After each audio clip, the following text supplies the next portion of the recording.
اعوذ باللہ السمیع العلیم من الشیطان الرجیم من حمزہ ونفخہ ونفثہ بسم اللہ الرحمن الرحیم۔ السلام علیکم ورحمۃ اللہ وبرکاتہ ایھا المسلمین والمؤمنین۔ ان الحمد للہ نحمدہ ونستعینہ ونستغفرہ ونعوذ باللہ من شرور انفسنا ومن سیئات اعمالنا من یہدہ اللہ فلا مضل لہ ومن یضلل فلا ہادی لہ واشہد ان لا الہ الا اللہ وحدہ لا شریک لہ واشہد ان محمدا عبدہ ورسولہ۔ اما بعد،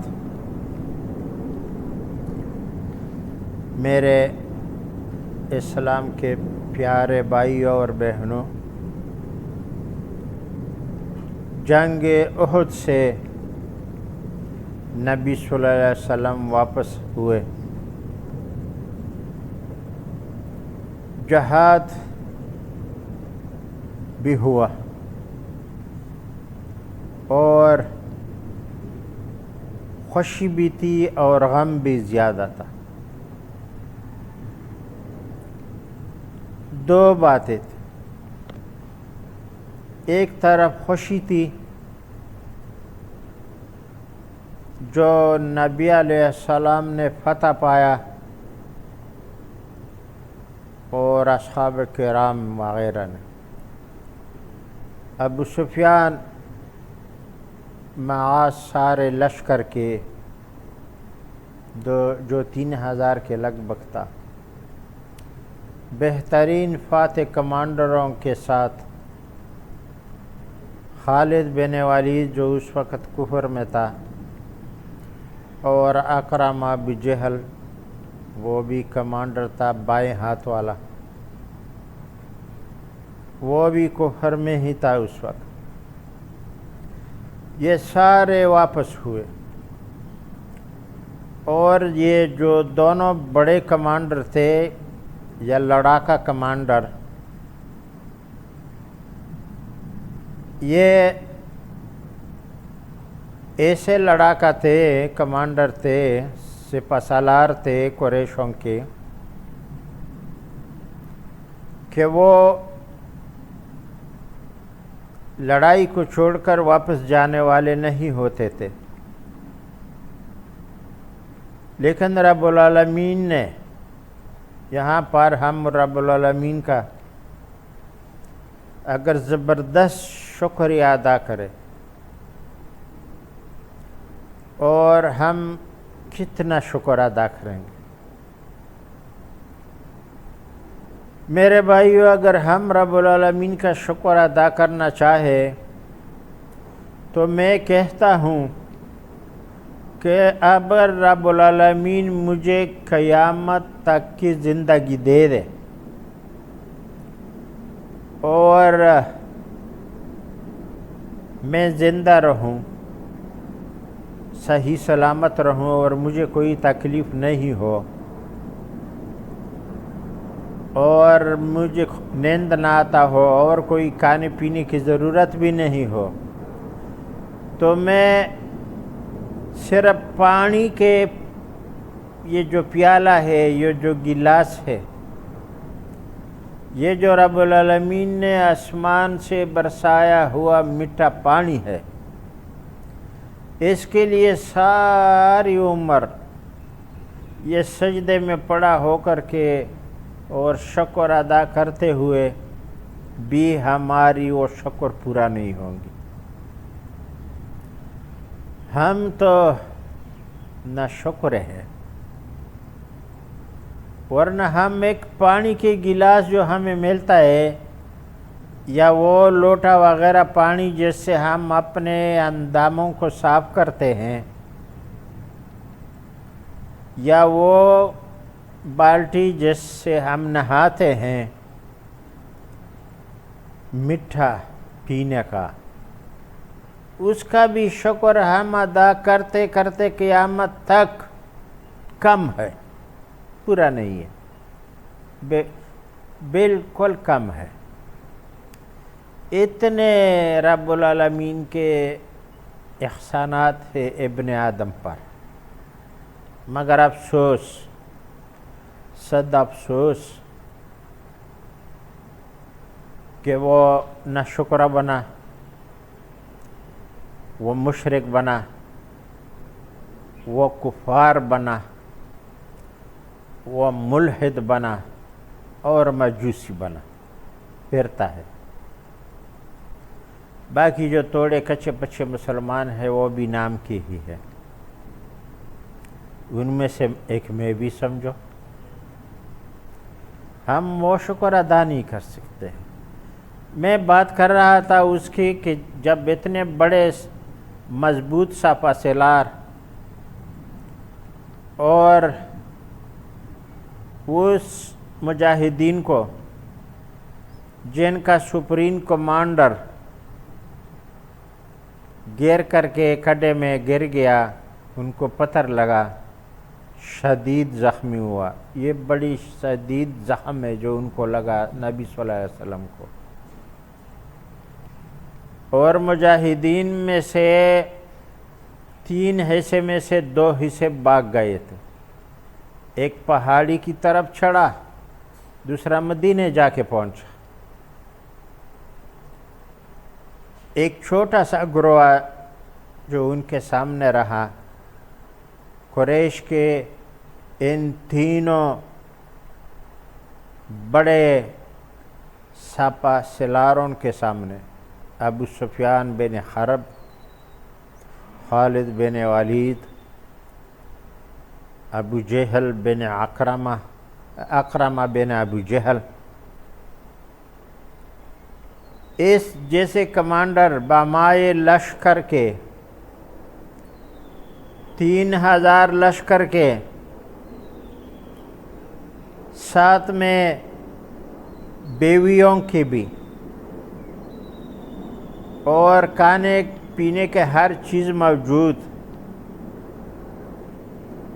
اور پھر بھی نبی علیہ السلام کو شکست دیے بغیر واپس لوٹے.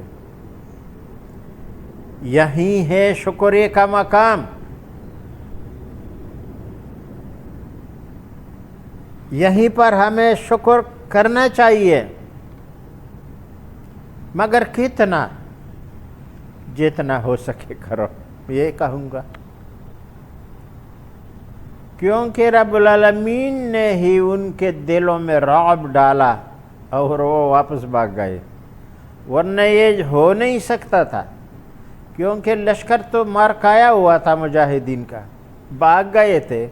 ایک چھوٹا سا نفری تھوڑے سے نبی علیہ السلام کے ساتھ بہت برے زخمی حالت میں کھڑے ہیں، بے یار اور مددگار. پھر بھی وہاں پر رب العالمین کی مدد، وہ مدد ہوتی ہے. ہم کیا مدد کریں گے؟ مدد تو رب العالمین کا ہوتا ہے ہر چیز میں. لیکن مدد آسمان سے وہ آ کر کے ہم دیکھتے نہیں ہیں، وہ بڑے ترتیب سے آتا ہے.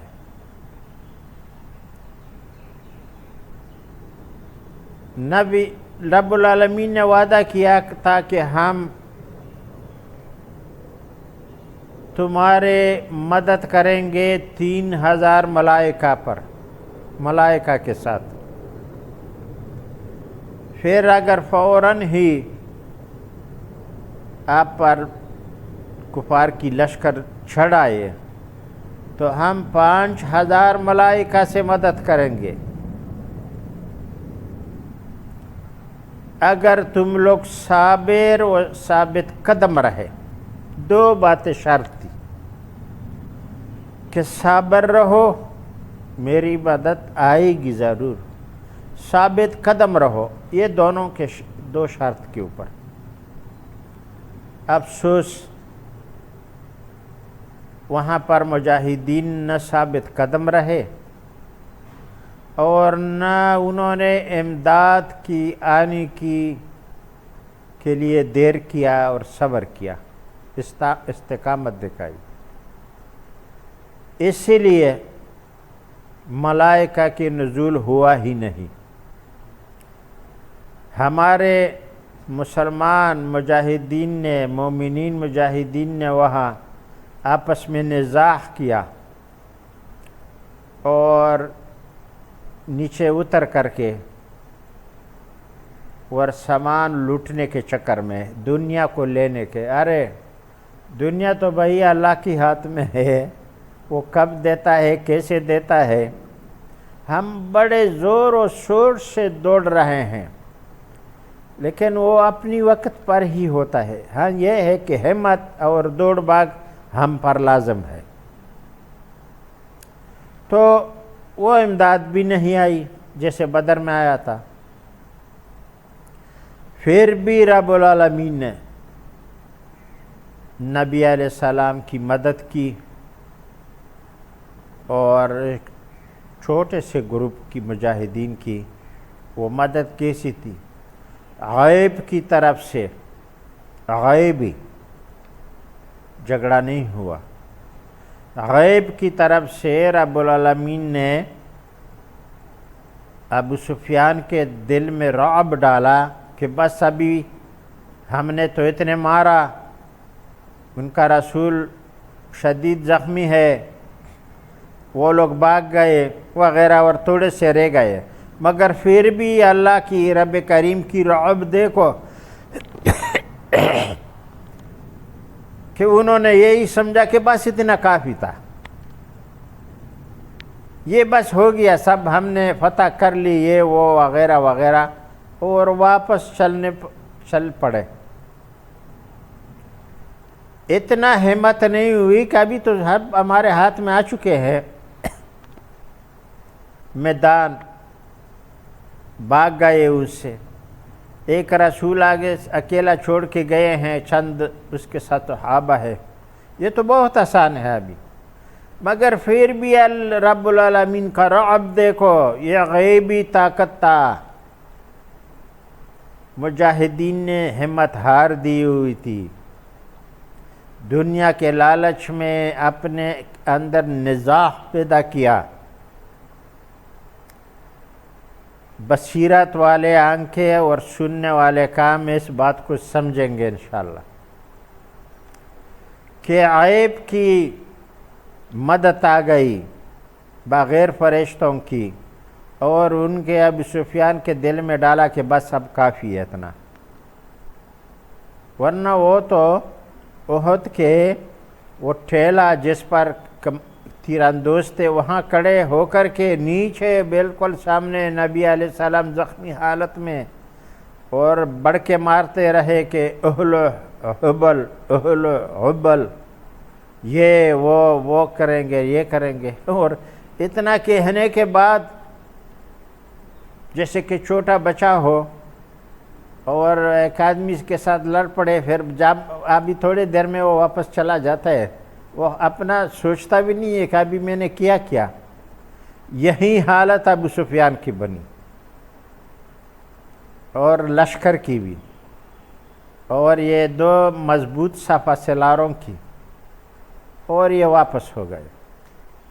حالانکہ سب 25 جیتے تھے، پہلے مومنین جیتے تھے، نزاع کیا، پھر بھاگ گئے، لڑ پڑے آپس میں، یہ وہ، اور رب کریم احسن الخالقین، رب غفور و رحیم کی نصرت دیکھو، غیبی رعب ان کے دلوں میں پڑا اور وہ واپس ہو گئے۔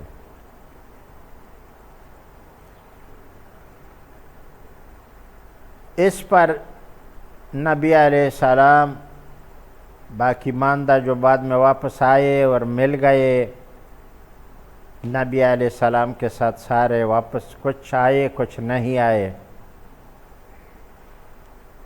پھر بھی ہم اس کو فتح قرار دیتے ہیں، کیونکہ یہ فتح کا موقع ہے، خوشی کا موقع ہے کہ نبی علیہ السلام بھی بچ گئے،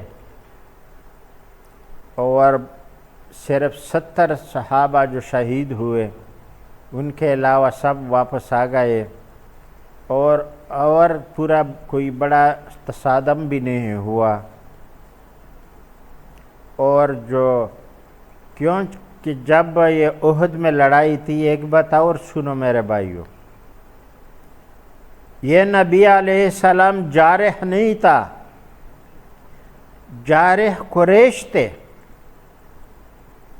قریش جارح تھے، اور وہاں سے آ کر کے احد میں ڈیرا ڈالا۔ احد تقریباً مدینہ مسجد نبی مدینہ سے 7-8 کلومیٹر پر ہے۔ سمجھو کہ وہ مدینہ تک آ ہی گئے تھے،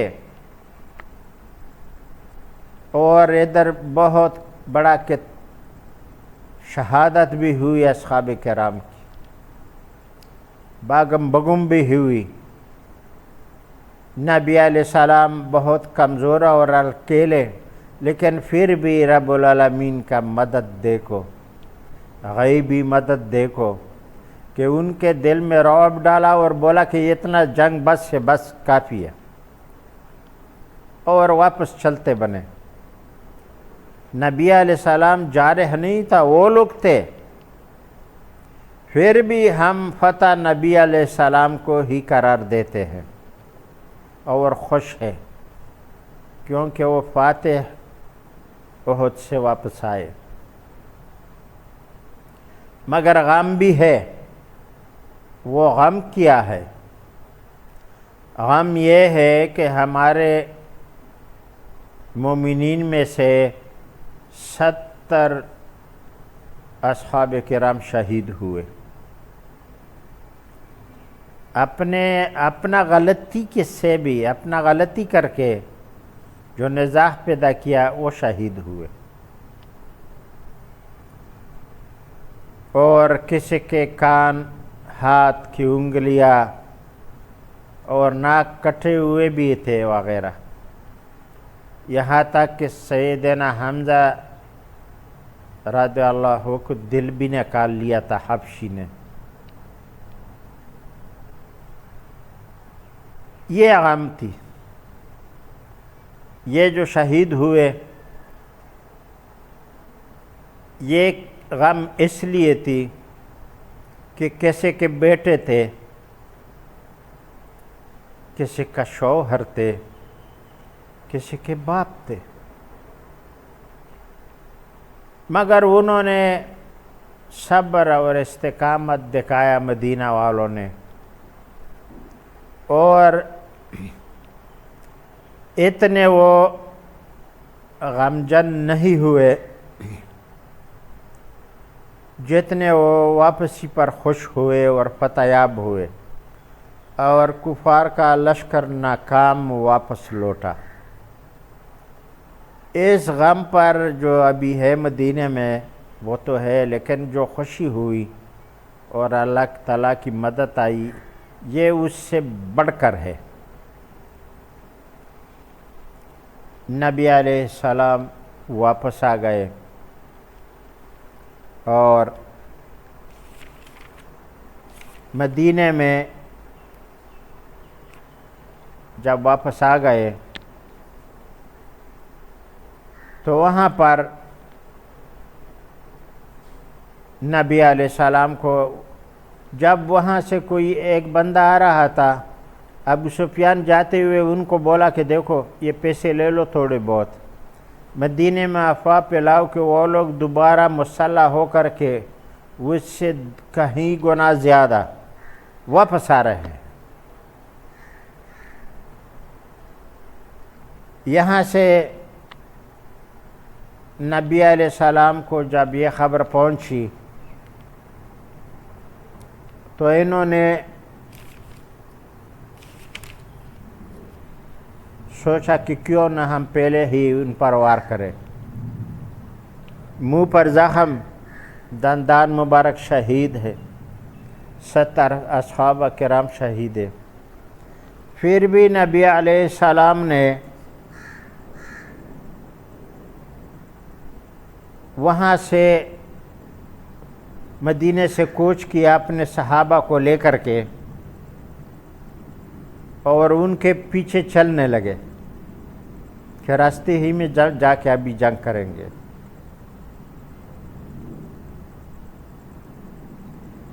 یہ جنگ احد ماہ شوال آدھا گزر ہی گیا تھا اور ہفتے کے دن ہوا تھا، شنیچر کے دن. پھر آپ صلی اللہ علیہ وسلم اور ان کے ساتھ جرار لشکر پھر تیار ہوئی اور ان کے پیچھے چلے.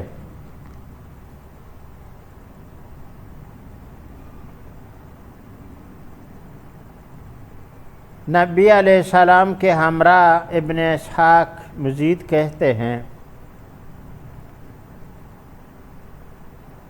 کہ جہاں تک ہو سکا ابو سفیان کے اور ساتھیوں کے تعاقب کیا، حتیٰ کہ آپ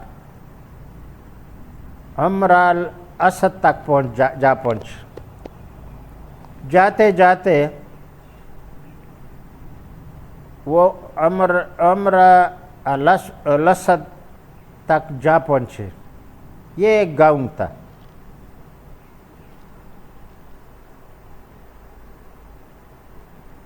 جہاں یہ راستہ ایک مدینے کی طرف واپس آتا تھا اور دوسرا مکے کو. وہاں پر آدمی جو آ رہے تھے مکے سے، ان سے پوچھا کہ کہاں ہے ابو سفیان؟ تو انہوں نے ان کو بتایا کہ وہ تو بہت دور مکے جا چکے ہیں، آپ کے بس سے باہر ہے ابھی ان کو پکڑنا. جب آپ اس کے پیچھے پہنچتے پہنچتے وہ مکہ پہنچ گئے ہوں گے، اس لیے آپ نے یہاں پڑاؤ کیا اور رکے. اور دوسرا یہ خبر بھی ملی کہ وہ واپس نہیں آتے ہیں بلکہ واپس جاتے ہیں.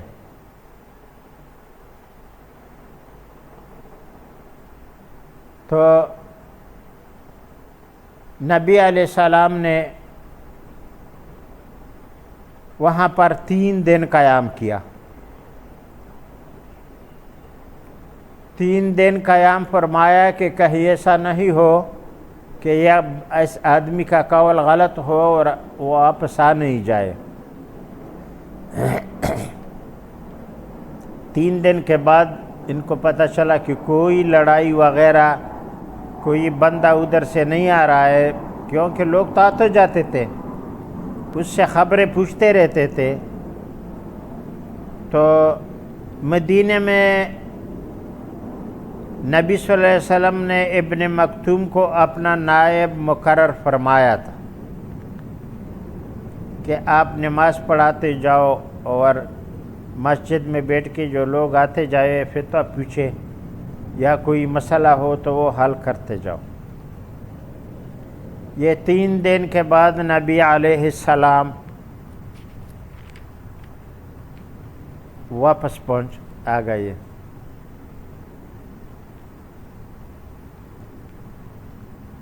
یہ ہے سال بھی تقریباً گزرنے کو قریب ہو گیا اور سوم ہجری 3 ہجری کی واقعات جو احد تک سر انجام پائے تھے، جو ہم نے آپ کے سامنے بیان کیے. اب ہم سال 4 ہجری یعنی 4 ہجری 4 ہجری کے واقعات بیان کر رہے ہیں.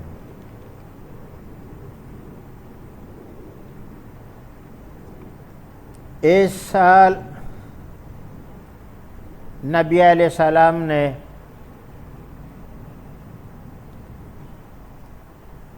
ابی سلمہ بن عبدالاسد ابی طلحہ اسدی کو نبی علیہ السلام نے بنی اسد کی مہم پر روانہ کیا.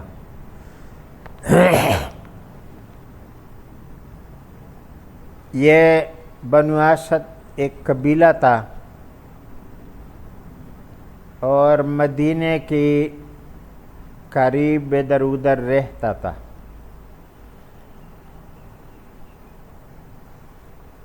ابو سلمہ کو نبی علیہ السلام نے اس لیے پسند کیا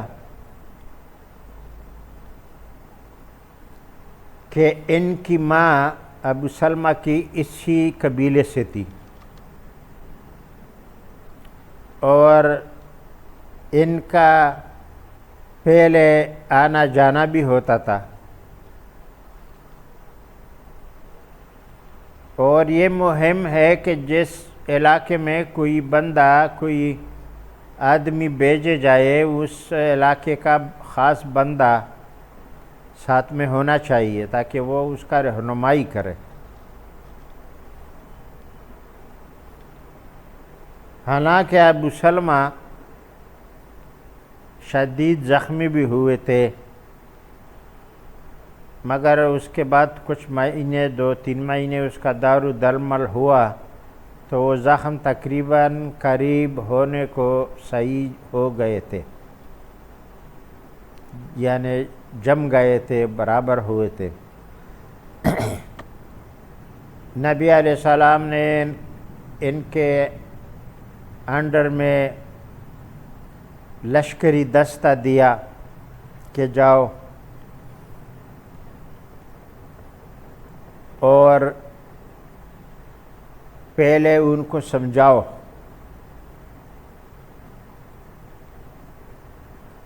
اور اگر نہیں سمجھے پھر ان کے ساتھ جنگ کرو، اور اگر مسلمان ہوئے تو ان کو کچھ احکام وغیرہ ان میں چھوڑ چھاڑ کر کے واپس آ جاؤ، لیکن اگر مسلمان نہیں ہوئے تو ان کے ساتھ جنگ کرو۔ اس قبیلے کو جب پتہ چلا،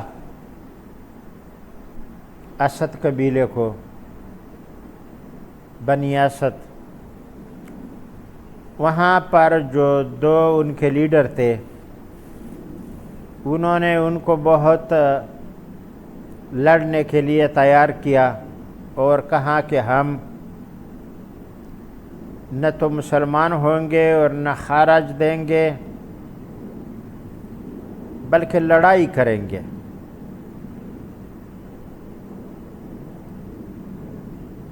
بلکہ تیار ہو گئے، پورے تیاری کر لی،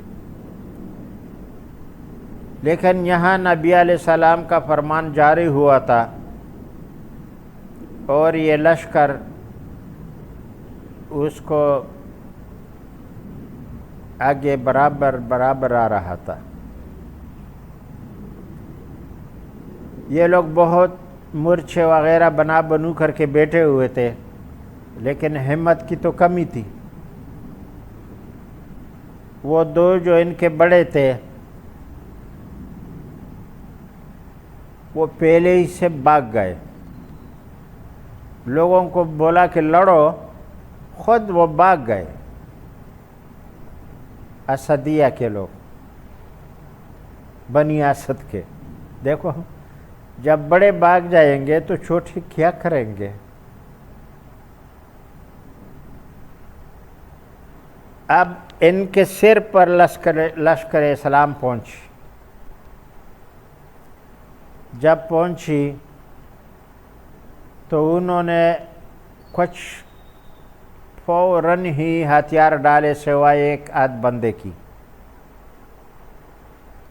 اور بولا کہ جب ہمارے بڑے بھاگ گئے تو ہم کیا کرنا ہے لڑائی کے لیے۔ وہ جو ایک ان میں جو شیطان تھا ابھی تک ادھر ادھر وہ تلوار ہلاتا رہا، اس کے پیچھے مجاہد بھاگے، ان کو تو ادھر ہی قتل کر دیا، جہنم رسد کر دیا۔ ان کے جو 2 بڑے تھے وہ بھاگ گئے تھے، باقی پورا قبیلہ والوں نے ہتھیار ڈال کے اور مسلمان بھی ہو گئے۔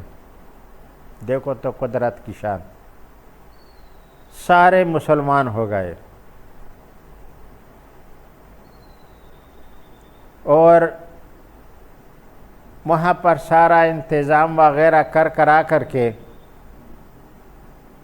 اور جو بھاگ گئے تھے ان کا پورا مال غنیمت 3-4 آدمی تھے، ان کو لشکر اسلام نے قبضے میں کیے، جن کی سربراہی ابو سلمہ کر رہے تھے۔ ان میں سے 5واں حصہ نبی علیہ السلام اور بیت المال کا نکال کر کے باقی غنیمت یہ جتنے مجاہدین تھے ادھر ہی ان میں تقسیم کر دیا گیا۔ اب جب یہ لوگ واپس مدینے آئے تو کیونکہ اس کے زخم تھے ہی تازہ تازہ جڑے ہوئے تھے، اور گھوڑے پر اور جنگ میں بھاگتے بھگتے تو زخم کو نقصان تو پہنچتا ہے۔ وہ باغم بگم میں وہاں پر دوڑ بھی ہوگی لوگوں کو پھر سامنے لا کر کے وغیرہ۔ ان کے یہ زخم ابو سلمہ کے پھر پٹ گئے، بس قدرت کی شان، وہ پٹ گئے، دوبارہ اس سے خون نکلنے لگا، رسنے لگا،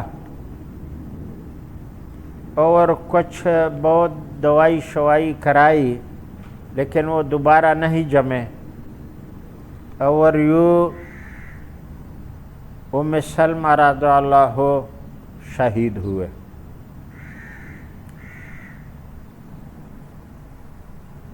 چھوٹے تھے، انہوں نے احد میں ہی پائے تھے، لیکن پھر تھوڑا بہت سنبھل گئے تھے، لیکن آپ کے اس لڑائی میں لڑائی تو نہیں ہوا تھا لیکن دوڑ بھاگ ضرور ہوئی تھی۔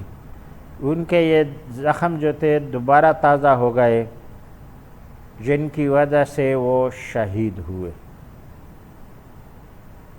یہ ابو سلمہ تھے جو ام المومنین ام سلمہ کے شوہر تھے۔ تو ابو سلمہ شہید ہوئے، ادھر ان کا جب وقت ان کی بیوی کا عدت کا پورا ہوا، جتنا عدت ہوتا ہے وہ پورا کر کے نبی علیہ السلام نے ام سلمہ سے ابو سلمہ کے وفات کے بعد، شہادت کے بعد اور عدت پورا ہونے کے بعد، نبی علیہ السلام نے ام سلمہ سے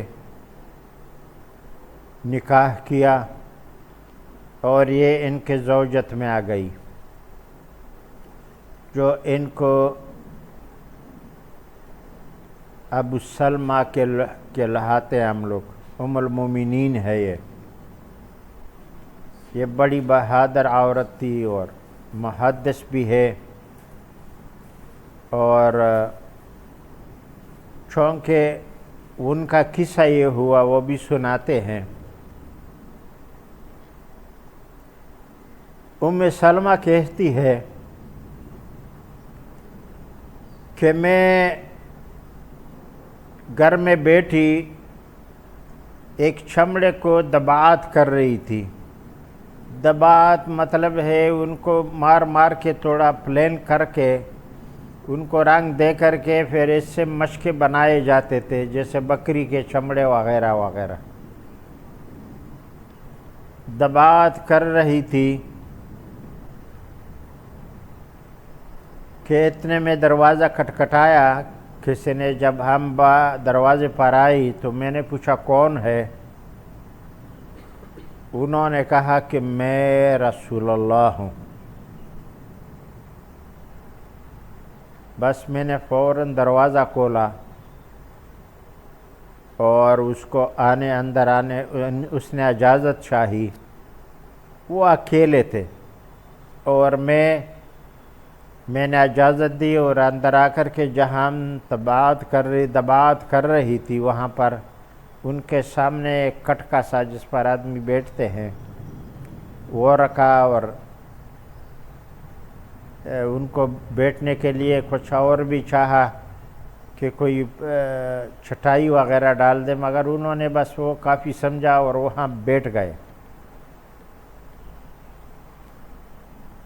میں نے کہا یا رسول اللہ صلی اللہ علیہ وسلم، آپ خود آ گئے، مجھے بتا دیتے، خبر بھیج دیتے، آپ نے جو کچھ پوچھنا پاچھنا ہے یا سوال جواب کرنا تھا، میں حاضر ہو جاتی۔